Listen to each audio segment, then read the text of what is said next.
Hey everyone, and welcome to another deep dive. Today we're going deep on something that sounds like it's straight out of science fiction, the technological singularity. And it's a topic that's both fascinating and a little bit unnerving. Right, totally.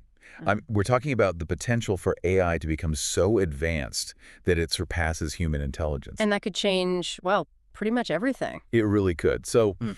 for anyone who hasn't geeked out on this topic already, let's start with the basics. We're mainly diving into the Wikipedia article on the technological singularity. A great resource, by the way. It is.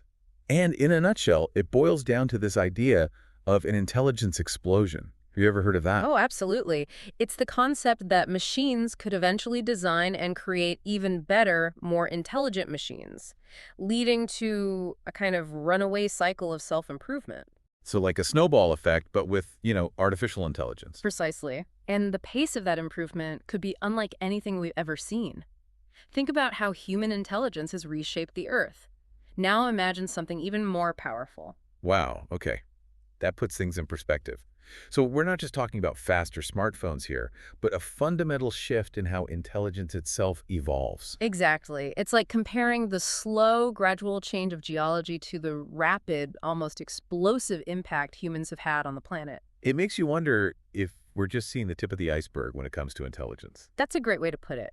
And a big part of this whole singularity idea hinges on something called seed AI. Seed AI, what's that? In simple terms, it's an AI that's not only intelligent, but also capable of redesigning itself to become even more intelligent. So it's like it can learn and improve on its own without any human intervention. Exactly. And that's where things start to get really interesting, and maybe a little bit scary, depending on how you look at it. Okay, I have to admit, the idea of computers becoming smarter than us is a bit unsettling.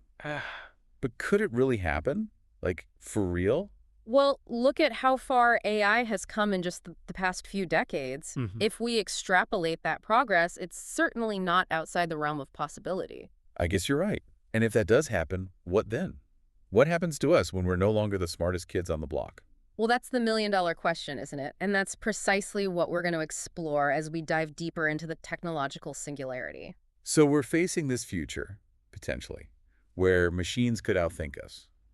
I mean, what happens then? Paint me a picture. What does a post-singularity world actually look like? Well, that's the billion-dollar question, right? Nobody knows for sure. Right? It's a bit like trying to explain the internet to, say, a Neanderthal. They just wouldn't have the framework to grasp it. Okay, I get it. It's just so fundamentally different from anything we know. Exactly. But that doesn't stop us from exploring some possibilities. True.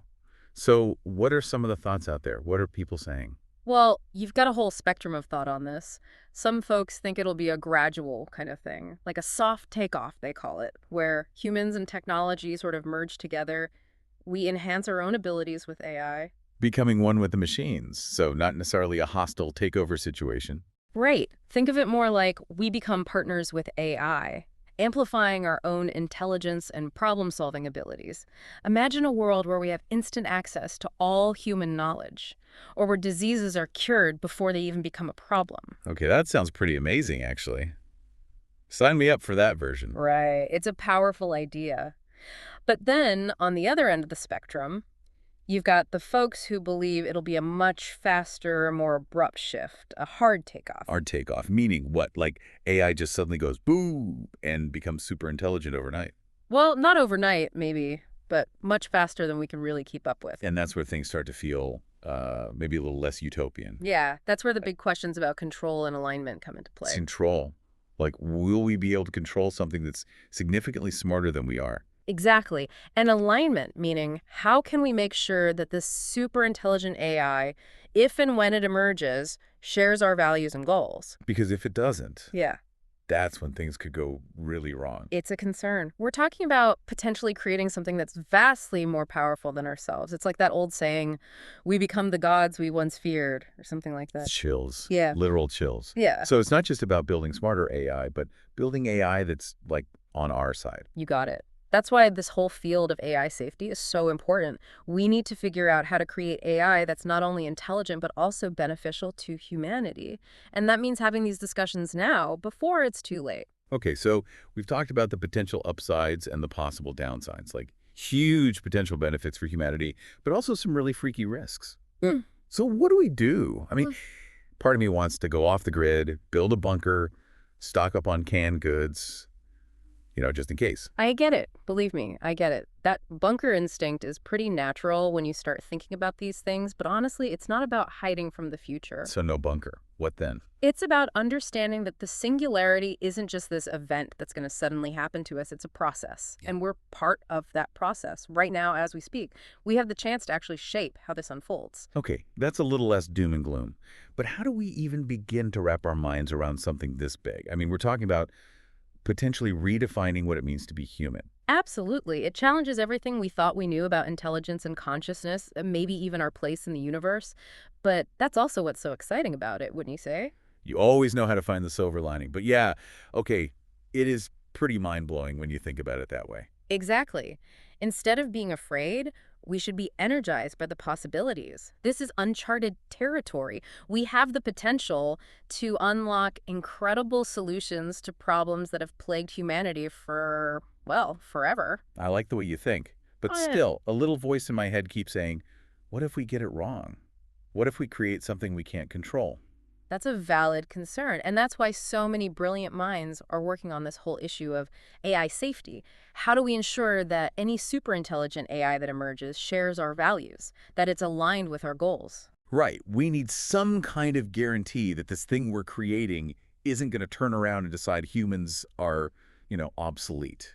And those aren't just abstract philosophical questions either. We're talking about very real, practical considerations in how we design and develop AI systems. Ethics needs to be baked into the process from the ground up. So this isn't just about coders in Silicon Valley anymore, right? This is a conversation for everyone. Exactly. We all need to be aware of the potential benefits and the risks. We need philosophers, ethicists, social scientists, everyone really working alongside the computer scientists and engineers. It's a team effort. I like it. So for those of us who aren't AI experts, what can we do besides maybe brushing up on our coding skills? Talk about it. Seriously, the more we discuss these issues, the more awareness we raise, the better equipped we'll be to make informed decisions about the future of AI. So to all you listeners out there, keep asking questions, keep learning, and keep the conversation going. Because the future isn't something that just happens to us. It's something we create together. And who knows, maybe in grappling with this whole singularity thing, we'll learn something even more profound about ourselves along the way. Now that is a thought-provoking note to end on. We've journeyed from the very definition of the technological singularity to its potential to reshape the future of, well, everything. And we've only just scratched the surface. There's a whole universe of information out there for anyone who wants to dive deeper. And a big shout out to the Wikipedia article on the technological singularity for being such a fantastic starting point for our deep dive today. It's a great resource. It really is. Well, that's it for this deep dive. Until next time, keep exploring, keep questioning, and most importantly, keep those minds open.